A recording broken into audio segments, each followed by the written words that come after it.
Hey all, so today we are going to discuss about how to prepare excess cavity in anterior teeth, right?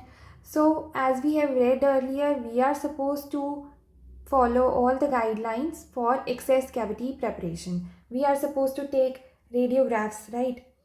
IUPs you can say, of the desired tooth. Secondly, we are supposed to remove all the caries and defective restoration you can say, right? After that, as we know that in anterior teeth we are supposed to enter into the pulp chamber via lingual surface, right? Now from this surface we are supposed to enter into the pulp chamber, right?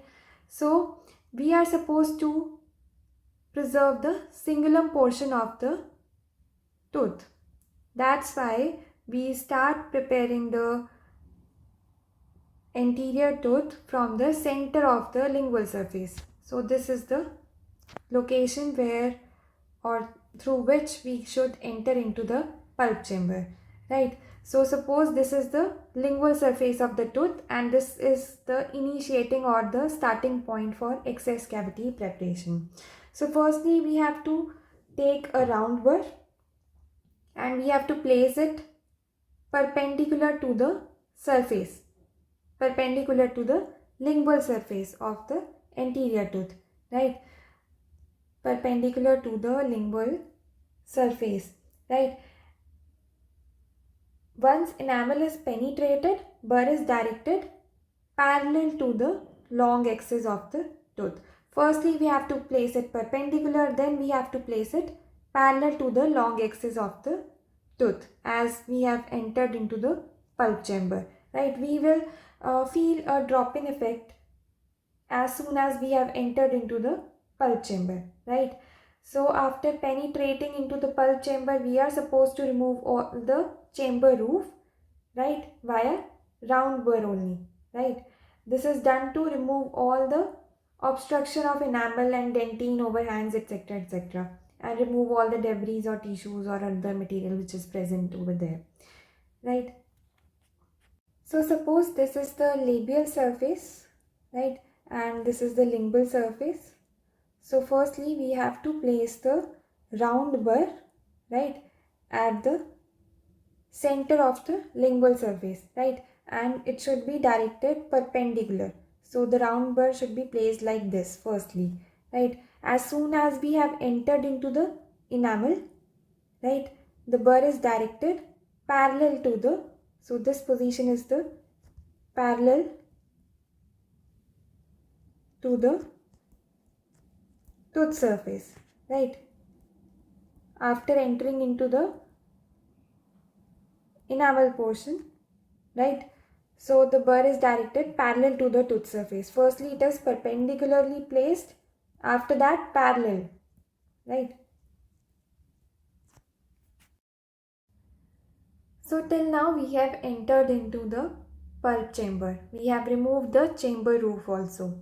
We have removed the adjacent enamel which was creating obstruction, right. Now we are supposed to remove the lingual shoulder, right. So what is this, what is a lingual shoulder? This is basically a prominence of dentine formed by lingual roof. So here you can see this is the lingual shoulder, right. So it extends from cingulum, that is the prominent area. You can see this is the cingulum portion of the tooth, right.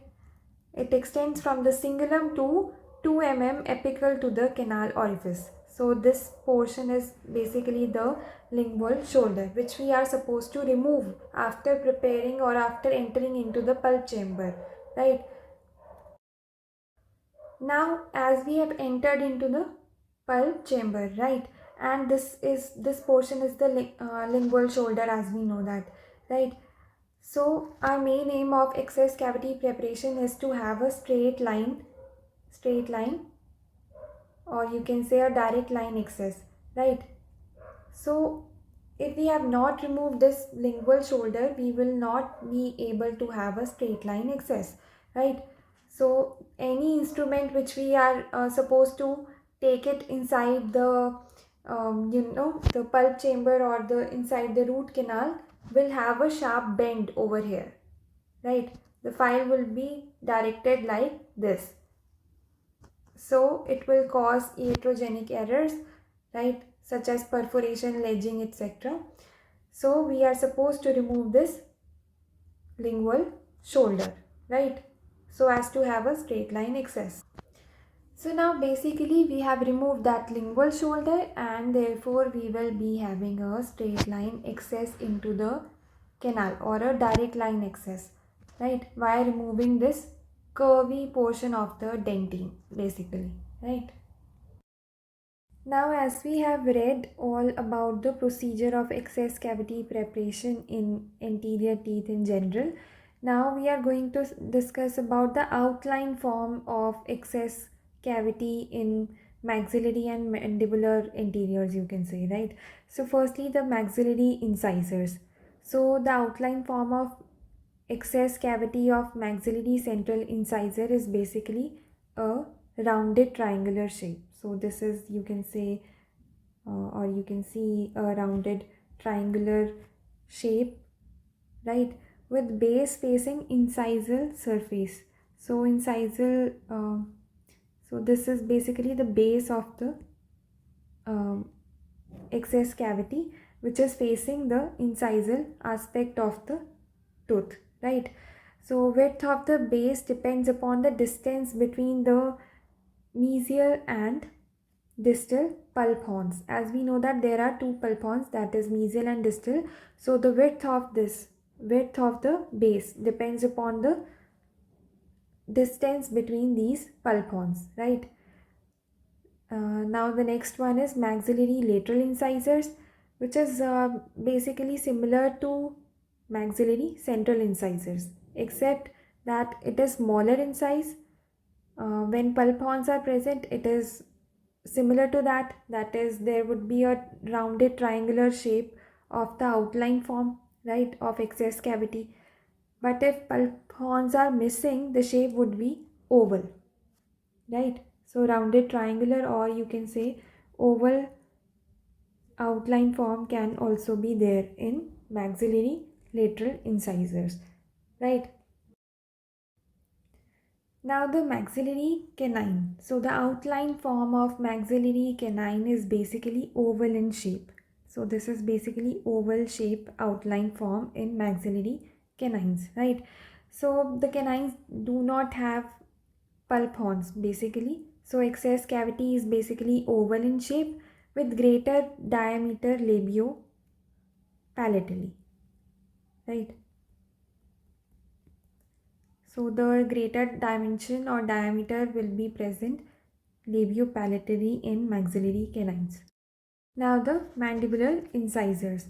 So the excess cavity outline form is basically similar in mandibular laterals and centrals basically, right? Also you can see that maxillary and mandibular outline form are also similar, but there are few differences. That is, first one, it is basically shape smaller in shape than maxillary incisors. Secondly, shape is basically long oval. Here you can see that it is basically long oval with greater dimension directed from incisogingivally. So this is the incisal aspect and this is the gingival aspect, you can say. So the greater dimension is from incisogingival or in incisogingival direction in mandibular incisors basically, right? Now the mandibular canine, the shape of excess opening of mandibular canine is similar to that of maxillary canine, but the differences are there, such as here also the mandibular canine are basically smaller in size than maxillary canine, so the outline form would also be smaller in size, right? After that, root canal outline is narrower in mesiodistal dimension.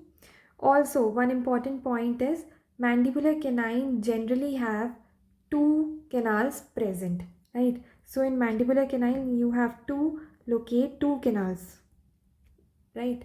So this was all about excess cavity preparation in anterior teeth, right? Thank you.